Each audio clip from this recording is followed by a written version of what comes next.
सकाळी आपण बातमी तर वाचलीच असेल. आजची बातमी सकाळची ही होती की मला वाटतं महसूल खात्याने कलेक्टरना सांगितलेलं आहे की मेट्रो लाईन 6साठी आपण जी कांजूरमार्गची जागा आहे त्याच्यातून 15 हेक्टर हे MMRDAला हस्तांतरित करावे. मला वाटतं ही जरी आज ठीक आहे नाही चालतं ही जरी आज बातमी काही काही पेपरमध्ये मोठी आली असेल, काही काही पेपर्समध्ये छोटी आली असेल, काही सोशल मीडियावर बघायला मिळालं असेल, मला वाटतं आपण पण काही लोकांनी दाखवली असेल. ही बातमी मुंबईच्या दृष्टिकोनातून फार मोठी आहे. पहिलं संकेत त्याच्यातून हेच आहे, व्हेरिकोज वेन्सच्या संबंधित तज्ञाकडून 30 मिनिटाच्या वेदनारहित प्रक्रियेद्वारे तुमच्या व्हेरिकोज वेन्सवर उपचार करा. बुक करण्यासाठी 9701688544 वर कॉल करा. हे जे सिद्ध होतं, आम्ही सतत गेले 2.5-3 वर्ष जे बोलत आलेलो आहे की लाईन 6 या लाईन 6च्या मेट्रोसाठी कारशेड गरजेची आहे आणि कारशेडच्या विना ही लाईन 6साठी टेंडर 2018 मध्ये काढलेले काम सुरू होतं आणि नंतर कारशेड बनवणार कुठे हा एक मोठा प्रश्नच होता. आपल्याला आठवत असेल की 1-1.5 वर्षापूर्वी म्हणजे 2020-21च्या आसपास मुख्यमंत्री उद्धवसाहेब ठाकरेंनी तत्कालीन कार्यभार सांभाळला असताना आपण पाहिलं असेल की पूर्ण ही जी कारशेड होती आरेची असेल ही आपण कांजूरमार्गला ह्या 44 हेक्टरच्या प्लॉटमध्ये हलवली होती. तिथे प्लॅनिंग असंच होतं की 44 हेक्टरच्या प्लॉटमध्ये लाईन 3, लाईन 6, लाईन 14 आणि लाईन 4 ह्या 4 लाईन्सचे कार डेपोज आपण एकत्र करणार होतो. मुळात त्यावेळी हाच हेतू होता की जनतेचे आणि महाराष्ट्राचे पैसे वाचावे, वेळ वाचावात आणि कुठच्याही तुम्ही प्लॅनिंगमध्ये लॉजिस्टिक्स कुठचं नवीन चॅनल उघडायचं असेल, नवीन बिझनेस सुरू करायचं असेल, पहिली गोष्ट आपण बघतो तर एफिशियन्सीमध्ये वेळ कसा वाचणार, पैसे कसे वाचणार. 4 जेव्हा आपण कार डेपोज एकत्र करत होतो साधारणपणे 10 ते 10.5 हजार कोटी आपण महाराष्ट्राचे वाचवले असते, वेळ वाचवला असता. आणि मुळात ह्या 4ही लाईन्स जर आपण पाहत असाल तर 3-6 या मुंबईतल्या होत्या, 4 आणि 14 MMR परिसरातल्या होत्या. ह्या 4ही लाईन जेव्हा एकत्र कांजूरमार्गमध्ये आल्या असत्या तेव्हा नोडल पॉईंट हे कांजूरमार्ग झालं असतं. साधारणपणे 4-4.5 कोटी जनतेला एका नोडल पॉईंटमधून आपण जोडलं असतं आणि मल्टी मॉडल ट्रान्सपोर्टचं ऑप्शन दिलं असतं. कारण कांजूरमार्गमध्ये इंटिग्रेटेड डेपो झाला असता 4ही लाईन्सचा, कांजूरमार्गमध्ये मेंटेनन्स झालं असतं, कांजूरमार्गमध्ये मेट्रो भवन जे आता आरेमध्ये 5 एकर त्यांनी त्यावेळी घेतलेले ते झालं असतं आणि मुळात सगळ्या गाड्या ह्या रात्री एकाच ठिकाणी आल्या असत्या. मेंटेनन्ससाठी असेल, वॉशिंगसाठी असेल, रिपेअरसाठी असेल, ह्या सगळ्या गोष्टी एकत्र झाल्या असत्या. पण त्यावेळी आपल्याला आठवत असेल जेव्हा आम्ही हे पाऊल उचललं त्याचसोबत आरेमध्ये साधारणपणे सगळे तिकडचे जे आदिवासी बांधव आहेत त्यांचे हक्क तसेच ठेवून 800 एकर जंगल हे आपण घोषित केलं. हे कदाचित कधी नसेल झालं असं ऐतिहासिक पाऊल घेतलं. ही कारशेड आपण हलवणार होतो आणि मेट्रो जी लाईन आहे लाईन 3 आणि लाईन 6 ह्याचं काम कुठेही न थांबवता कारशेड हलवण्याचा आपला प्रस्ताव होता. नंतर जो काही राजकीय गोंधळ व्हायचा होता, हस्तक्षेप व्हायचा होता, आपण पाहिलं असेल. एका मुंबईसाठी राग ठेवून मुंबईवर महाराष्ट्र भाजपने केंद्र सरकारला हाक मारली आणि केंद्र सरकारचे सॉल्ट कमिशनर असतील, मग कोण प्रायव्हेट बिल्डर असेल की डेव्हलपर असतील, ह्या सगळ्यांनी जाऊन कोर्टात जो गोंधळ घालायचा होता तो घातला.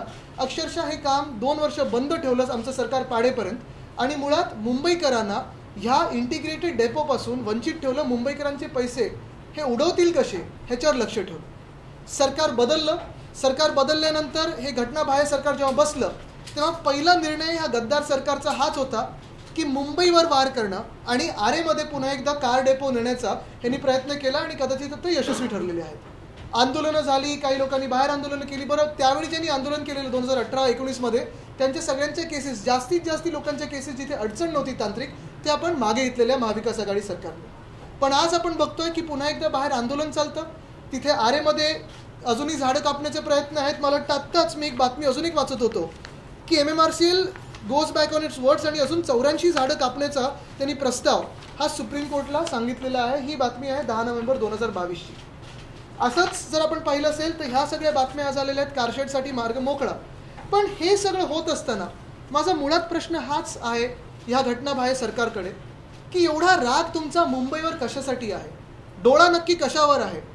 मान्य आहे की तुम्ही मुंबई महानगरपालिकेत जे घोटाळे करतात, रस्त्याचे असतील, सॅनिटरी पॅड वेंडिंग मशीनचे असतील, अनेक वेगळे घोटाळे, ह्याचे आता हातात अजून काही कागदपत्र आलेत, त्याच्यावर लवकर मी बोलणारच आहे. पण हा जो घोटाळा आहे तो एवढा भयंकर आहे. एकतर एस्केलेशन प्रत्येक पॅकेटमध्ये झालं, त्याची देखील माहिती आम्ही ती आपल्यासमोर लवकरच आणू. पण ह्याच्यात ज्या महाराष्ट्राचे, ज्या मुंबईचे 10,000 कोटी वाचणार होते कारण एक डेपो होणार होता. 4 मेट्रो लाईन्सची एफिशियन्सी वाढणार होती, वेळ वाचणार होता कारण तो एकच डेपो होणार होता. जिथे मल्टी मॉडल ट्रान्सपोर्ट होणार होतं, आरेचं जंगल जे वाचणार होतं, हे सगळं न करता तुम्हाला 10,000 कोटी खर्च करायचे आहेत. कॉन्ट्रॅक्टर्सना अजून बळ द्यायचं आहे, एक कॉन्ट्रॅक्टरची अजून 5 कॉन्ट्रॅक्टर्स आणायचे आहेत. आणि मुळात जे दुसरे 2 महत्त्वाचे विषय ह्याच्यात आपल्याला कदाचित समजू शकतील आणि सामान्य नागरिकाला समजणारच, ते हेच आहेत की जसं लाईन 3 आणि 6, 3चं आता त्यांनी आरेमध्ये नेलेलं आहे, 6चं त्यांनी कांजूरमार्गला नेलं आहे, तसं 4 आणि 14 हे MMR रिजनला जोडणारे आहेत. कल्याण, डोंबिवली, अंबरनाथ, एक आहे घोडबंदरपर्यंत जाणारा. ह्या दोघांचे कार डेपोज ठाणे जिल्ह्यात आहेत.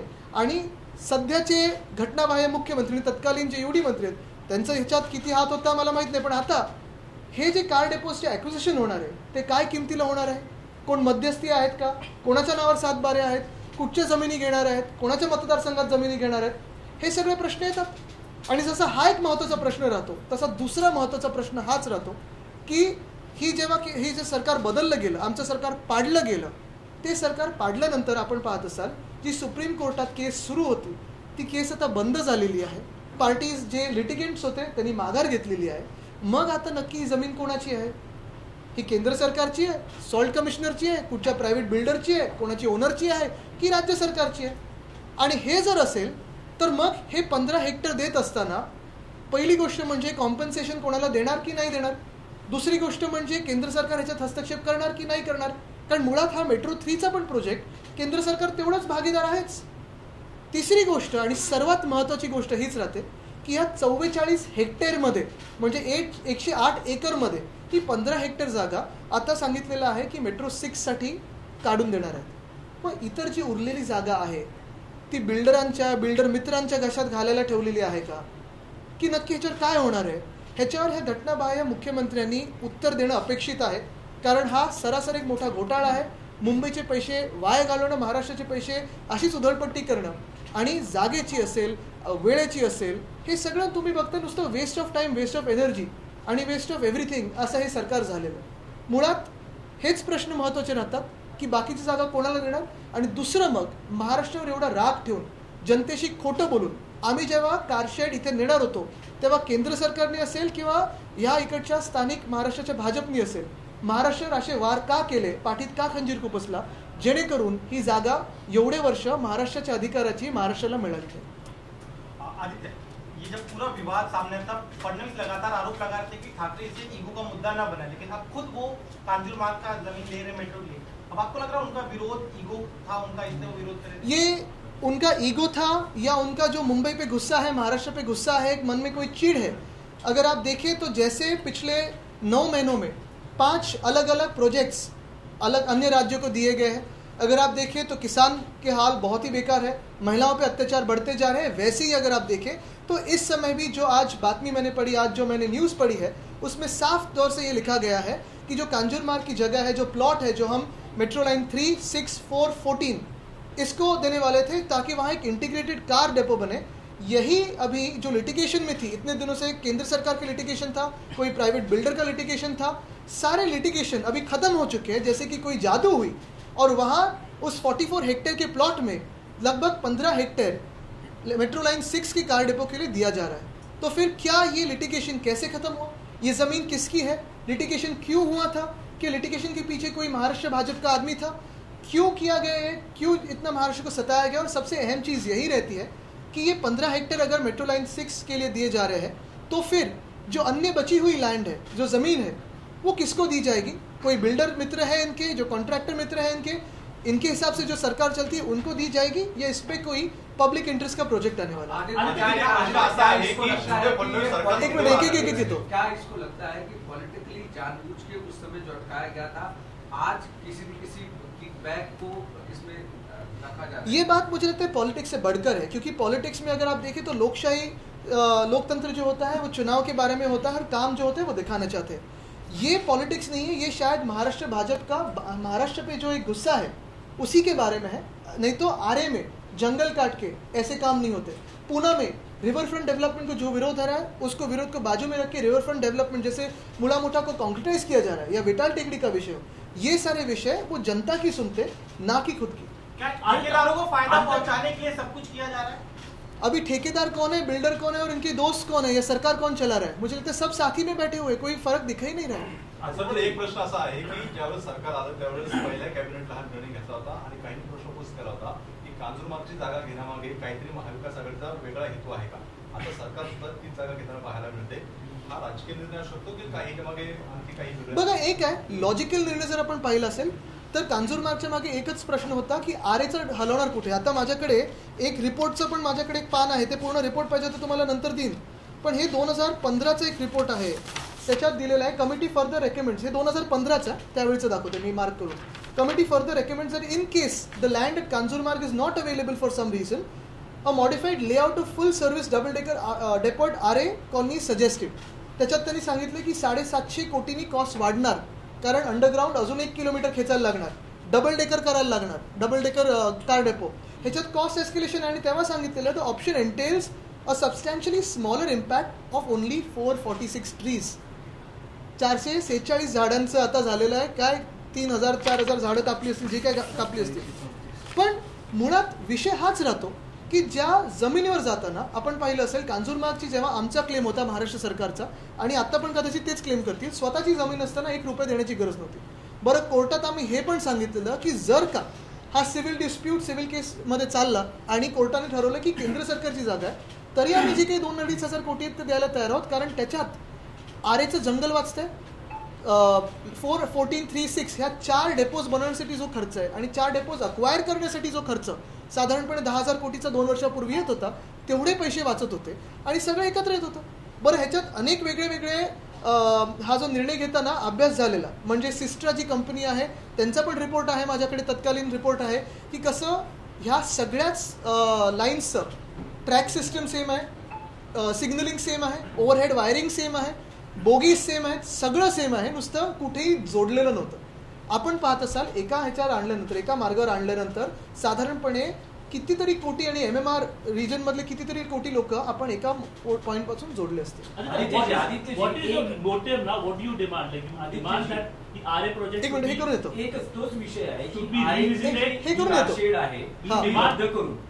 उरलेली जी 44 हेक्टर जागा आहे, म्हणजे 15 हेक्टर दिली आहे असं तुम्ही म्हणताय, उरलेल्या जागेत अन्य ज्या मेट्रो कारशेड आहेत त्या आता तिथे व्हाव्यात असं. आता बघा, ह्याच्यात साधारणपणे आरेच्या कारशेडमध्ये एक आहे नक्की की आरे हे जंगल आहेच, कारण हा कॅमेरा ट्रॅपिंग रिपोर्ट आहे. हा महाराष्ट्र सरकारने जेव्हा आम्ही सरकारमध्ये होतो तेव्हा केलेला, नोव्हेंबर 2021 ते 2022 जूनचा. हा तुम्हाला पाहिजे तो देतो. हा इन्व्हर्ट केला, सरकार पडल्यानंतर त्यांनी काही अक्नॉलेज केलं नाही, पण इन्व्हर्टेड आहे महाराष्ट्र फॉरेस्ट डिपार्टमेंटला. त्याच्यात हे सगळं आहे की काय काय नक्की स्पीसीज आहेत आरेच्या वगैरे, ठीक आहे. पण पुढेही जाऊन कॅमेरा ट्रॅपिंग आपण त्या साईटवर केलं. हे बिबटेत, हे त्या साईटमधले, जे कन्स्ट्रक्शन साईटमधले, काही दिवसा सापडलेले, काही रात्री आहेत तिथे. हे जिवंत बिबटे आहेत तिथे, मोठ्या आणि आदिवासी समाज आहे, झाडं आहेत, हे सगळ्या गोष्टी आहेत. पण मूळ हेतू हा आहे, मी जेव्हा प्रत्येक वेळी पर्यावरणाबद्दल बोलतो, मग ते BSCच्या बसेस असतील किंवा हे असेल, माझं सस्टेनेबिलिटी हे दोन्ही भावनेतून असतं, एक तर इकॉनॉमिकली आणि दुसरं इकोलॉजिकली. आत्ता मूळ प्रश्न हाच राहतो की जर तुम्ही मान्य करत असाल आणि जर महसूल खात्याने कलेक्टरना सांगितलं असेल की ही जागा MMRDAला द्या, तर ते 44 हेक्टरची जागा आहे, 108 एकरची जी जागा आहे. पहिलं तर तुम्ही ती मान्य केली की ही शासनाची आहे, म्हणजे महाराष्ट्र शासनाची.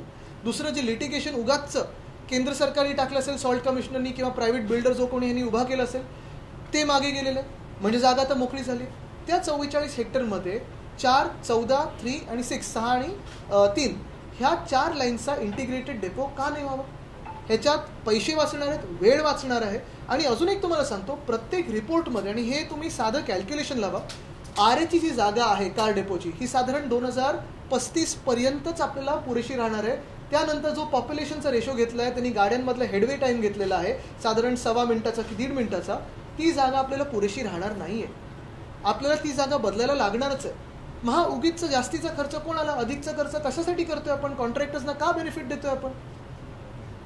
क्या उस वक्त केंद्र सरकार से इस बारे में कोई बात हुई थी कि सॉल्ट कमिश्नर को उस वक्त आगे किया गया था? उस वक्त क्या जवाब मिला था? क्या अभी कुछ लिखेंगे आप? केंद्र सरकार से यानी जो हमारे अधिकारी वर्ग थे वो बोलते थे, MMRDA MC हो वो बोलते थे, क्योंकि DMRC MMRCL जायका ये सारों का एक जॉइंट वेंचर था. और यही बात चलती थी डायरेक्टली पॉलिटिकली बात नहीं हो, और ये मैं कहूँगा क्योंकि कोई मुझे इस पर बवाल नहीं चाहिए, पॉलिटिकली बवाल करने की बात भी नहीं है, मैं आज पॉलिटिक्स नहीं करना चाहता, ये मुंबई की बात है। लेकिन सीधे तौर पे अगर आप देखें तो मुंबई मेट्रो 3 जो है वो जेवी है केंद्र सरकार, राज्य सरकार और जायका का।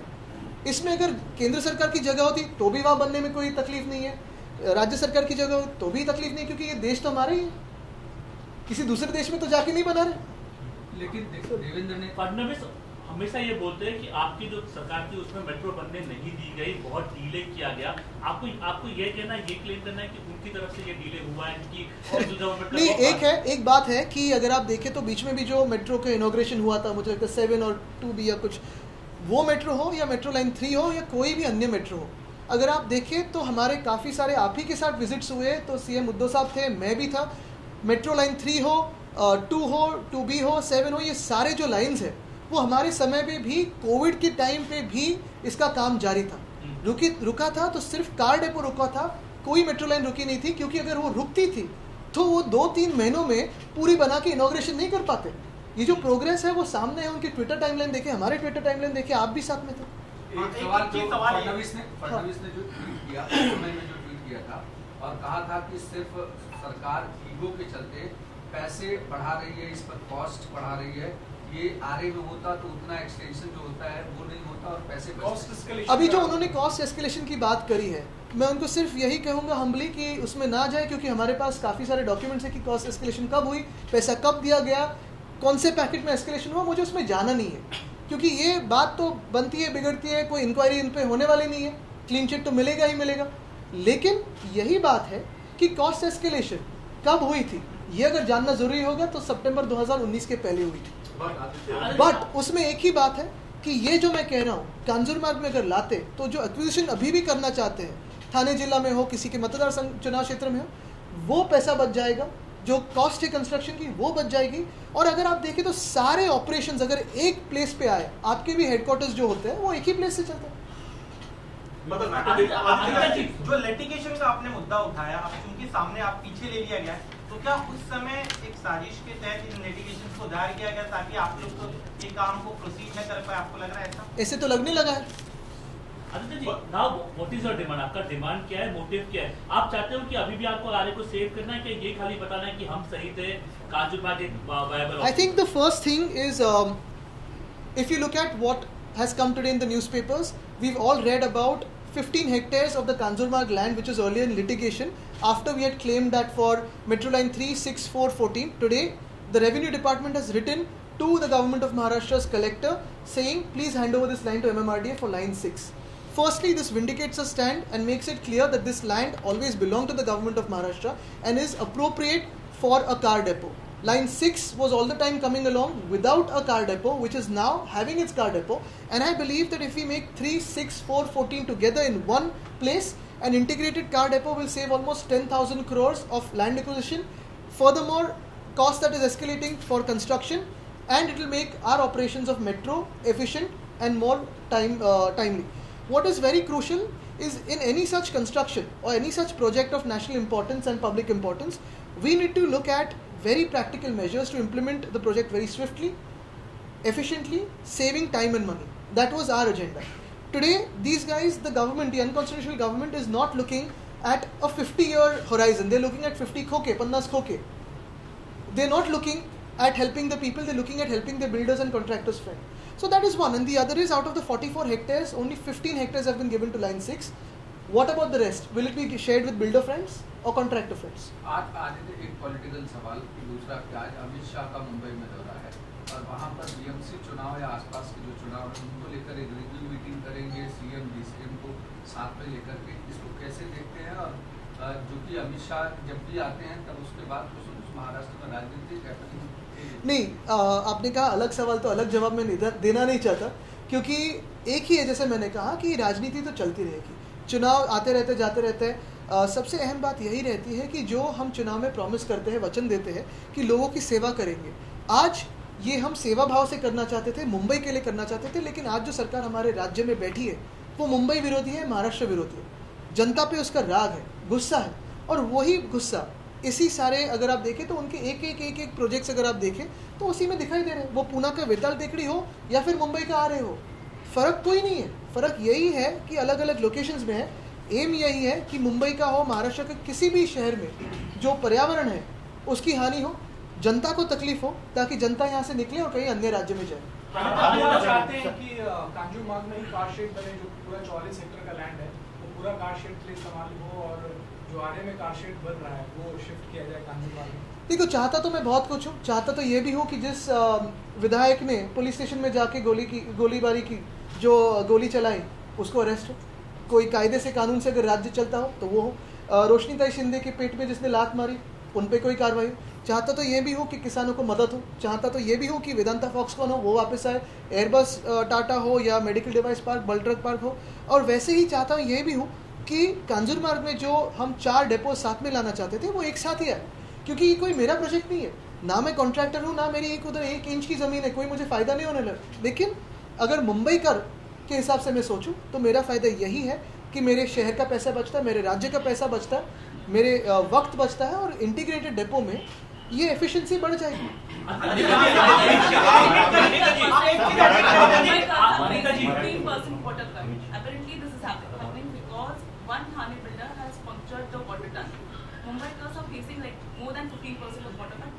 I think there's another Thane builder who's punctured the entire treasury of the Maharashtra government. Now we'll have to speak about that also. हे साहजिकच आहे की काही रणनीती आहे त्या आखली जाईल. महाविकास आघाडी कितपत या सगळ्या रणनीतीला तयार आहे? मला वाटतं बघा, एक आहे की जसं मी यांना पण त्याचं उत्तर दिलं की मी राजकारणास बोलणार नाही आहे. कारण एक आहे, हे विषय जे आहेत ते महत्त्वाचे असतात आणि आपण बघतो ही लढाई खूप मोठी होती. अनेक नागरिक तिथे जाऊन, सामान्य नागरिक ज्यांना काही राजकीय बॅकग्राऊंड नव्हती, त्यांनी जाऊन आंदोलन केलं. लहान मुलांपासून वयस्कर लोकांपर्यंत त्यांनी आंदोलनं केले, जेलमध्ये गेले आहेत, लाठीकाठी काढलेली आहे, केसेस चाललेल्या आहेत, पासपोर्ट जप्त झालेले आहेत, त्यांना नोकऱ्या पुढे मिळाल्या नाहीत. महाविकास आघाडीचं सरकारनं ह्या जास्तीत जास्त केसेस जिथे तांत्रिक अडचण नव्हती त्या मागे घेतल्या. पण हे सगळं होत असताना आपण मुंबईचा देखील विचार केला पाहिजे, महाराष्ट्राचा विचार केला पाहिजे, MMRचा विचार केला पाहिजे. आणि हे जे मी आज बोलतो तो खूप महत्त्वाचा विषय आहे. आपकी और बीजेपी की, मतलब शिवसेना और बीजेपी की लड़ाई का खामियाजा आम मुंबईकरों को भुगतना पड़ा. ये प्रोजेक्ट पहले हो जाता, फायदा उन्हें जल्दी मिलता, लेकिन आप दोनों के चक्कर में बिल्कुल नहीं. ये तकलीफ इसी बात पे हुई है क्योंकि इस राज्य की बीजेपी में किसी का एक ईगो थोड़ा प्रिक हुआ, थोड़ी तकलीफ हुई उनको, और शायद उन्होंने केंद्र सरकार के सॉल्ट कमिश्नर को कहा कि चलो लिटिगेशन चला. लेकिन आज तो ये मान्य करें कि उस जमीन पे 4 इंटीग्रेटेड डेपोज बन सकते हैं, और जो मुंबई की हानि होने वाली, मुंबई का नुकसान होने वाला है, महाराष्ट्र सरकार के जो पैसे बचने वाले हैं, उसको आप नजर में रखते हुए 4 डेपोज यहाँ लाए. पूर्व राज्यपाल सत्यपाल मलिक यांनी खूप मोठा गौप्यस्फोट केलाय. पुलवामा हमला आमची नाकामी होती असं ते म्हणतायत. मला वाटतं ते पण बोलण्यासारखं आहे, पण आज मी बोलणार नाही. जसं मी सांगितलं, एक सुद्धा मी इकडे तिकडे बोललो तर हे कांजूरमार्गचं उद्या रिपोर्ट होणार नाही. आणि म्हणून महत्त्वाची गोष्ट हीच राहील की आज कुठचाही प्रश्न दुसरा हात न घालता, आणि ही माझी सवय राहिलेलीच, आपल्याला माहिती आहे, मी प्रत्येक पत्रकार परिषद तेवढीच फोकस होतो. आपण एरवी भेटतो तेव्हा मी सगळ्या विषयांवर बोलतच असतो, पण आता लगेच बाहेर थांबू नका एरवी बोलायला. आहे नक्की. Water cut for Mumbaikars is a serious issue, and only for the interest of a builder it has happened, because they were digging a borewell. A water tunnel has been damaged because of it. कितना serious लगता है?